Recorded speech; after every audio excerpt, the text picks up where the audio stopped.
नमस्कार, मैं श्यामगिरी। आज के कार्यक्रम में आप सभी दर्शकों का स्वागत है। प्रधानमंत्री नरेंद्र मोदी सामने आने की हिम्मत तक नहीं कर पाए।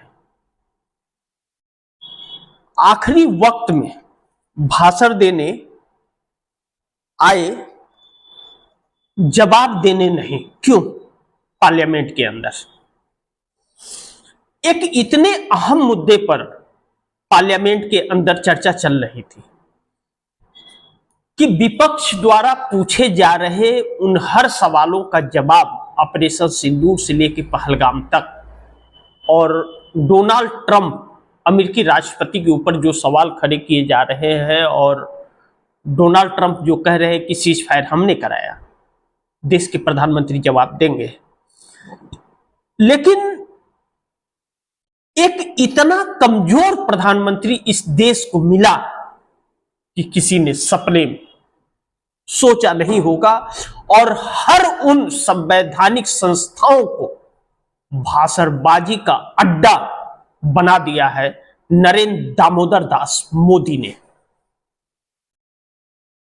किसी ने सपने में यह कल्पना नहीं की थी कि इतना डरपोक प्रधानमंत्री भी इस देश को मिलेगा, इतना कमजोर प्रधानमंत्री भी इस देश को मिलेगा, जो इस देश के आम जनता के सपनों को चकनाचूर कर देगा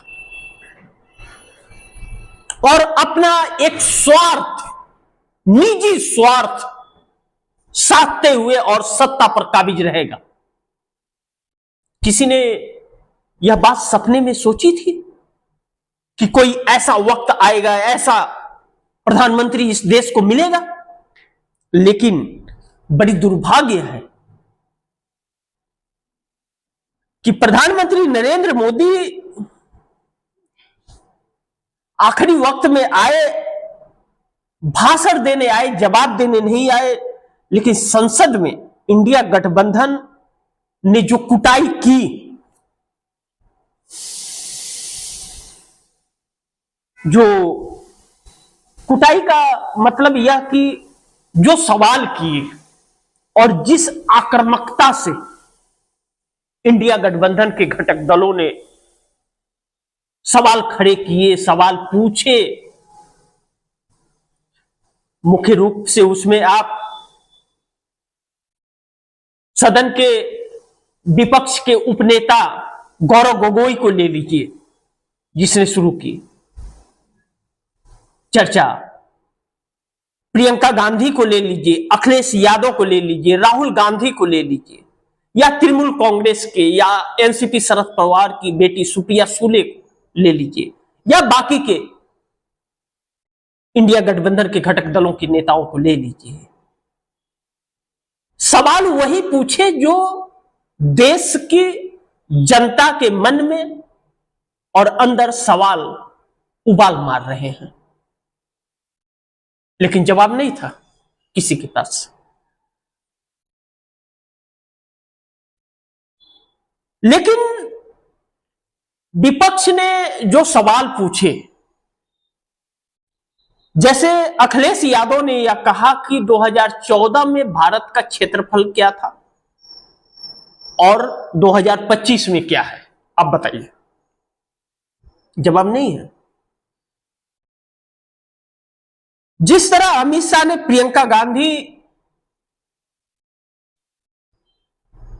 अमित शाह को प्रियंका गांधी ने जवाब दिया, अमित शाह ने जिस तरह से सोनिया गांधी और कोषाधा आंसुओं की बात की, या पंडित नेहरू या इंदिरा गांधी, राजीव गांधी की बात की, तो प्रियंका गांधी ने यह कहा कि आप भूतकाल की बात कर रहे हैं, मैं आज वर्तमान की बात कर रहा हूं। राहुल गांधी ने जिस तरह कहा कि 20 से 22 मिनट में ऑपरेशन सिंदूर सरेंडर कर दिया आपने। हिम्मत है नरेंद्र मोदी में, तो इस सदन में कहे कि ट्रंप झूठ बोल रहा है। राजनाथ सिंह के पास कोई जवाब नहीं, अमित शाह के पास जवाब नहीं। कहानियां, लोरियां सुनाते हुए अमित शाह नजर आए और उनसे इससे ज्यादा एक्सेप्ट भी कोई नहीं कर सकता। लेकिन जैसा मैंने कहा कि इंडिया गठबंधन कुटाई करता रहा। कुटाई मीन्स यह मत सोच लीजिएगा कि मारपीट करता रहा। कुटाई मीन्स यह कि उनकी धज्जियां उड़ाता रहा, सवाल पर सवाल दागता रहा। उसे भी कुटाई ही कहते हैं कि जुबानी जंग, एक मारपीट होता है, एक अपने सवालों को जुबान से तल्ख दिया जाता है, जो मार से ज्यादा चोट जुबान की लगती है। लेकिन बुजुर्गों ने सही कहा है कि शर्म उसे आती है जिसकी कोई इज्जत हो। जो अपना इज्जत ही ना समझ रहा हो, जिसकी कोई इज्जत ना हो, उसे आप बेइज्जत क्या करोगे। बुजुर्गों ने कहा है, कहावत मुहावरा है यह। लेकिन विपक्ष के इन सभी तेवर और सवालों से भारतीय जनता पार्टी के नेता देखते रहे। आरएसएस से संबंध रखने वाले सांसद मोदी को नहीं बचाए। ध्यान से समझिएगा इन बातों को, बड़ी ध्यान से बारीकियां देखिए। अब आप यह देखिए, इस विश्लेषण में मैं आपको वह एक एक शब्द बताऊंगा जो आपको जानना बहुत जरूरी कि कितना कमजोर प्रधानमंत्री और कितने दिन की सत्ता बची है, आप खुद समझ जाएंगे। सत्ता जानी है, यह तय है नरेंद्र मोदी की। नरेंद्र मोदी यह समझ गए हैं, बस फड़फड़ा रहा है दिया, किस दिन बुझ जाएगा आप सोच भी नहीं पाएंगे। जगदीप धनखड़ का हाल नरेंद्र दामोदर दास मोदी का होगा। आप सो रहे होंगे और नरेंद्र मोदी की कुर्सी जाने की खबर अचानक आप दर्शकों के सामने आएगी। पक्की बात है, आज या कल या 4 दिन बाद, 10 दिन बाद, मानसून सत्र में, मानसून सत्र के बाद ऐसे ही खबर इनकी भी आएगी। क्यों? इसलिए कह रहा हूं कि जैसा मैंने कहा कि इंडिया गठबंधन जो इनकी संसद में सवाल करता रहा, पूछता रहा मुद्दों पर, और भारतीय जनता पार्टी के नेता ही देखते रहे, आरएसएस से संबंध रखने वाले सांसद मोदी को नहीं बचाए और गडकरी ने मोदी को कोई सम्मान नहीं दिया। नितिन गडकरी ने, नरेंद्र मोदी आए, सब खड़े होकर के तालियां बजा रहे थे, मोदी मोदी कर रहे थे, जय श्री राम कर रहे थे, और नितिन गडकरी उनकी तरफ ताके भी नहीं, खड़े होकर के हाथ पीछे करके खड़े रहे। लेकिन नरेंद्र मोदी को सम्मान और हाथ सबके जैसा नहीं जोड़ा, और पहले ही चेयर पर थे बैठे, जिस चेयर पर प्रधानमंत्री थे, लेकिन सम्मान नहीं दिया। यानी कि नितिन गडकरी जो बीते दिनों बयान दिए हैं,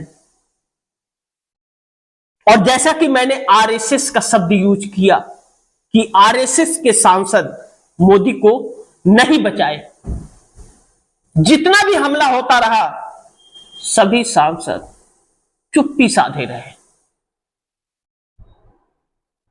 यानी कि सब कुछ ठीक ठाक नहीं है। पिछले दिनों से, जितने दिन से मैं खबरें बता रहा हूं आप दर्शकों को, सामूहिक इस्तीफे की वह बात अभी तक बनी हुई है, और वह अब कोई बात पेट में हो और उसी में उबाल मार रहा हो, और जिस दिन निकलता है उसी में बहुत भयावह होता है, हिल जाता है। वैसे ही मोदी की कुर्सी हिलने वाली है आने वाले वक्त में। यूं कहे तो हिल चुकी है, डर सता रहा है, लेकिन उस डर को छिपाने की कोशिश हो रही है। लेकिन दूसरी तरफ अब बात इस मुद्दे पर भी होनी चाहिए कि सेना झूठ बोल रही है या पीएम मोदी झूठ बोल रहे हैं। या तो सेना जो कह रही है कि सरकार ने हमारे हाथ बांध रखे थे, सेना जो कह रही है कि कितने लड़ाकू विमान गिरे महत्व यह नहीं रखता, महत्व यह रखता है कि हमने क्या किए।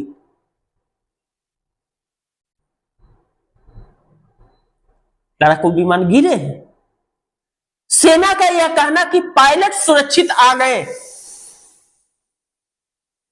तो पायलट सुरक्षित आ गए तो लड़ाकू विमान क्यों नहीं आए, यानी कि वो क्षतिग्रस्त हो गए।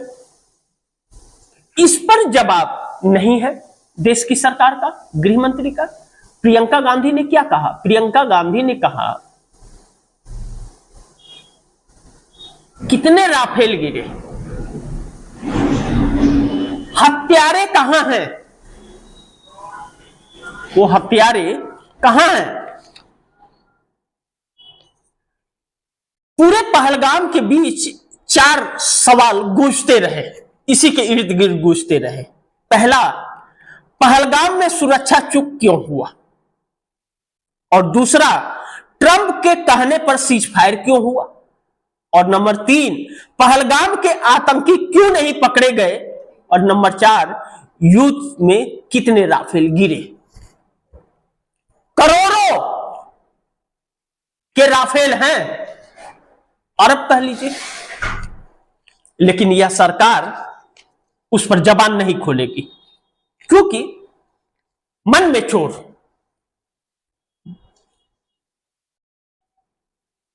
है, इस बात से इनकार नहीं किया जा सकता। अब ऐसे में सवाल यह उठ गया कि सेना झूठ बोल रही है या प्रधानमंत्री मोदी झूठ बोल रहे हैं। ना चीन का नाम लिया प्रधानमंत्री ने या भारतीय जनता पार्टी के किसी नेता ने, ना ट्रंप का।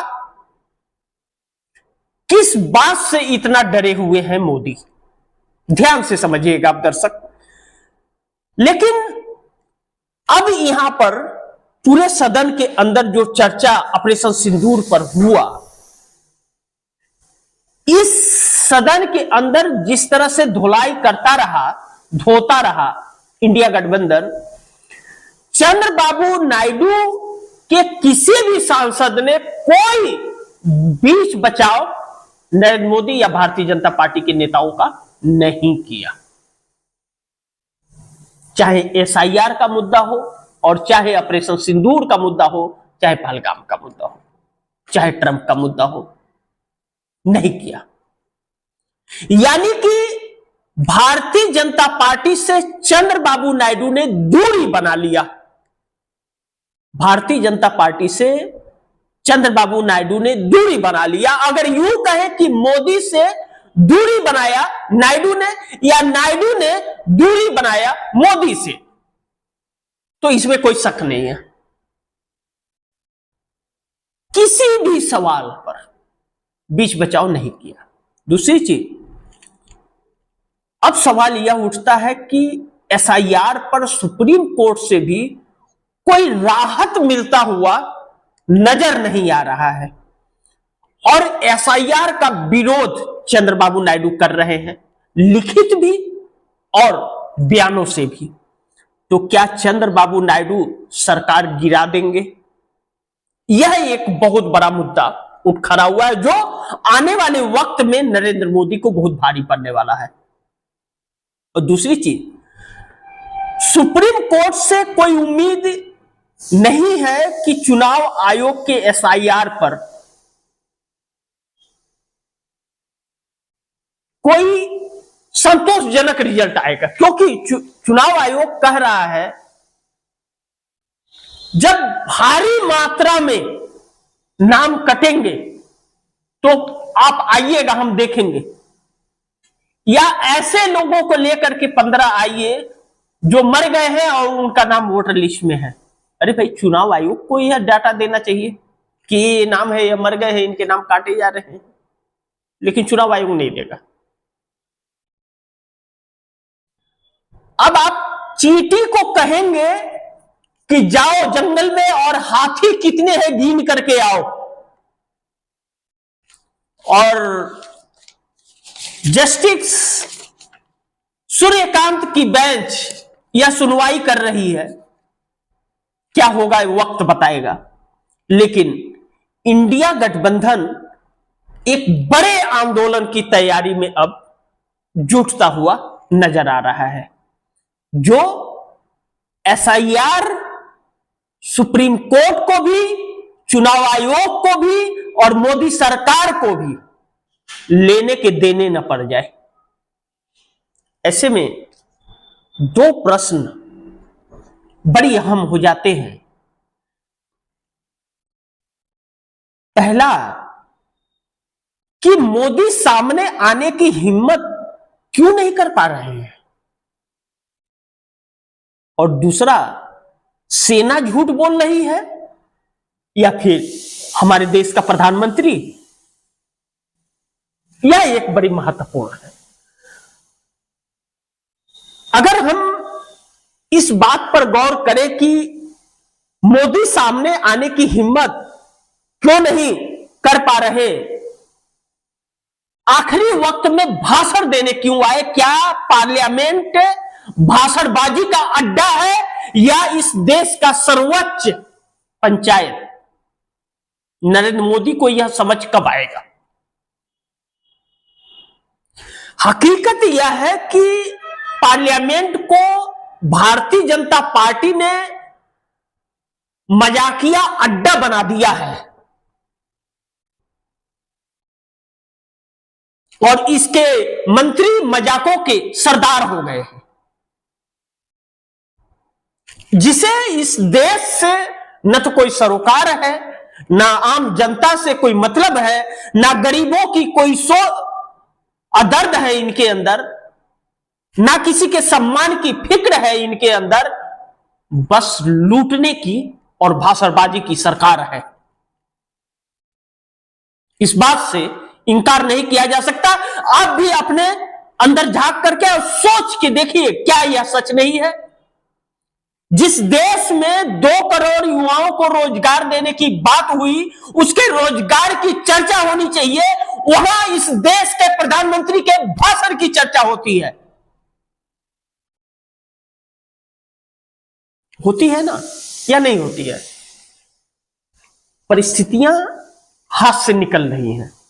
देश रोजगार, महंगाई, सुरक्षा, इन सब विषयों पर चाहता है और सरकार से अपेक्षा करता है, लेकिन हमारे देश की सरकार पाखंड और झूठ में जी रही है और इस देश को भी वैसे ही जिला रही है। और अब तो लोगों की नागरिकता भी छीनने की जो तैयारी है, जबकि यह नागरिकता पूछने वाले और नागरिकता की जांच करने वाले खुद स्वयं अपनी नागरिकता साबित नहीं कर सकते।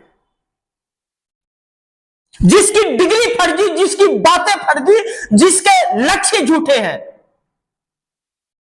लेकिन इस देश के गरीबों के ऊपर अलग अलग तरह से अत्याचार लगातार किए जा रहे हैं। अब जब आखिरी वक्त में नरेंद्र मोदी आए, ठीक है तो निठल्ले, कोई काम धाम इनके पास है नहीं, सैर करने, पिकनिक मनाने विदेश जाते हैं। हासिल क्या? बाबा जी का ठुल्लू होता है, कुछ भी नहीं। एक देश को भी खड़ा नहीं कर पाए हमारे देश के प्रधानमंत्री कि पाकिस्तान आतंकवादी देश है। पाकिस्तान ने हमारे देश पर पहलगाम के अंदर आकर के उनके आतंकवादियों ने हमला किया। इसी बात की तो लड़ाई थी। प्रियंका गांधी ने उन 25-26 जितने भारतीय, हमारे देश के नागरिक, जिन औरतों का सुहाग उजड़ गया, चुन चुन करके मारा गया, एक एक के नाम गिनवा दिए पहली बार।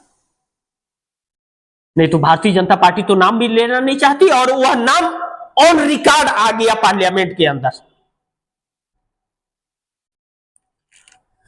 राहुल गांधी ने जो चुनौती दी कि हिम्मत है तो प्रधानमंत्री इसी पार्लियामेंट में ट्रंप का बात को कहे कि ट्रंप झूठ बोल रहा है, लेकिन प्रधानमंत्री ने हिम्मत नहीं दिखाई। प्रियंका गांधी ने कहा कि गृह मंत्री के अंदर आता है, गृह मंत्रालय के अंदर आता है सेना। जिम्मेदारी गृह मंत्री को लेना चाहिए, लेकिन जम्मू कश्मीर के लेफ्टिनेंट गवर्नर मनोज सिन्हा लेते हैं। गवर्नर के पीछे छिप रहे हैं गृह मंत्री, इससे गुनाह छिप जाएगा क्या? जिस 2008 की बात कर रहे थे गृह मंत्री अमित शाह, 2008 के आतंकवादी हमले में महाराष्ट्र के सीएम ने भी इस्तीफा दिया और केंद्र में गृह मंत्री ने भी इस्तीफा दिया, और आतंकवादियों को वहां मारा गया था, और एक कसाब जो पकड़ा गया उसे भी 2012 में फांसी की सजा हुई। लेकिन मोदी और शाह ने किसे पकड़ा? यहां तक कि एसके जो होता है उनकी तस्वीरें वह भी फर्जी जारी कर दिए। एक भी आतंकवादी न पकड़ा गया, न यह सरकार पता लगा पाई इस सरकार ने करवाया या पाकिस्तान ने करवाया, यह किसी को पता नहीं। फिर भी 56 इंच का सीना है, फिर भी डंका बज रहा है, पूरी दुनिया में थू थू हो रही है और डंका बज रहा है। और कल ये प्रधानमंत्री कर रहे थे, भाषणबाज प्रधानमंत्री भाषण दे रहे थे, तो डोनाल्ड ट्रंप अमेरिका के इनकी धज्जियां उड़ा रहे थे। 29वें बार कहा कि सीज फायर हमने कराया। ऐलाज शर्म कुछ। अब ऐसे में सारी तथ्यों के बीच भारतीय जनता पार्टी के अधिकतर नेता किसी ने भी नरेंद्र मोदी के बचाव में कुछ भी नहीं कहा। दूसरी चीज, आरएसएस से संबंध रखने वाले वह सांसद जिनका कई दिनों से लगातार वरिष्ठ पत्रकार केपी मलिक के ट्वीट के बाद कि सामूहिक इस्तीफे हो सकते हैं भारतीय जनता पार्टी में, आरएसएस से संबंध रखने वाले सांसदों का, ऐसे 20 से 40 सांसद हैं, ध्यान रखिएगा, जिनके कभी भी सामूहिक इस्तीफे हो सकते हैं। पूरी आर पार की लड़ाई चल रही है इस वक्त भाजपा और आरएसएस में। अब ऐसे में आरएसएस से इत्तेफाक रखने वाले सांसद भी मोदी को नहीं बचाए, और नितिन गडकरी ने मोदी को कोई सम्मान नहीं दिया। नितिन गडकरी ने मोदी को कोई सम्मान नहीं दिया। आगे हम इस बात पर चर्चा करें कि विपक्ष जो हमलावर है सरकार पर, सेना झूठ बोल रही है या प्रधानमंत्री झूठ बोल रहे हैं या सरकार झूठ बोल रही है? कौन झूठ बोल रहा है? दो में तो एक झूठ बोल रहा होगा। सरकार कह रही है कि हमने खुली छूट दी, और सेना का जनरल डायरेक्ट खुल करके सामने कर रहा है कि सरकार ने हमारे हाथ बांध रखे थे। सेना के तरफ से यह आ रहा है कि लड़ाकू विमान कितने गिरे महत्व यह नहीं रखता है, महत्व यह रखता है कि हमने फिर क्या रणनीति बनाई। और सेना की तरफ से यह बयान कि पायलट सुरक्षित वापस आ गए, इसका मतलब फाइटर जेट गिर गए और पायलट सुरक्षित आ गए, यानी कि ऑपरेशन सिंदूर में बहुत बड़ी और गंभीर बात कुछ सरकार अपनी नाकामियों की वजह से छिपा रही है और झूठ पर झूठ बोल रही है। एक झूठ को छिपाने के लिए 1000 झूठ का सहारा और इस्तीफों का सहारा ले रही है, जिसके शिकार पहला विकेट जगदीप धनखड़ उपराष्ट्रपति के नाम पर गिरा और दूसरा राजनाथ सिंह का नंबर है। और कल अगर ओम बिरला थोड़ा भी फिसल गए होते तो ओम बिरला का भी आज इस्तीफा हो गया होता। तब आगे प्रधानमंत्री ने ना चीन का नाम लिया ना ट्रंप का नाम लिया। मैंने क्या कहा कि अखिलेश यादव ने कहा कि 2014 में हमारे देश का क्षेत्रफल क्या था और 25 में क्या है, आप बता दीजिए। तो अपनी लंका कैसे लगवा ले मोदी? कुछ नहीं बोला। तो ट्रंप का भी नहीं लिया, चीन का भी नहीं लिया। आगे किस बात का डर है नरेंद्र मोदी को कि ट्रंप और चीन के सामने इतना झुके हुए हैं और अमेरिका 26% टैरिफ भी लगाने जा रहा है? पहली चीज, बस 2 दिन बचे, 26% टैक्स का शिकार होने वाला है देश। आपके ऊपर ही आएगी, वह सारे पैसे भरने पड़ेंगे आप ही लोगों को। खाने का ठिकाना नहीं है देश के लोगों को, लेकिन टैक्स भरने पड़ेंगे, वक्त बताएगा। लेकिन चंद्रबाबू नायडू पर बहुत सारी बातें आकर के अब टिक रही है। चंद्रबाबू नायडू सरकार गिरा सकते हैं, इस बात की संभावनाएं अब लगातार बढ़ती जा रही है। क्यों?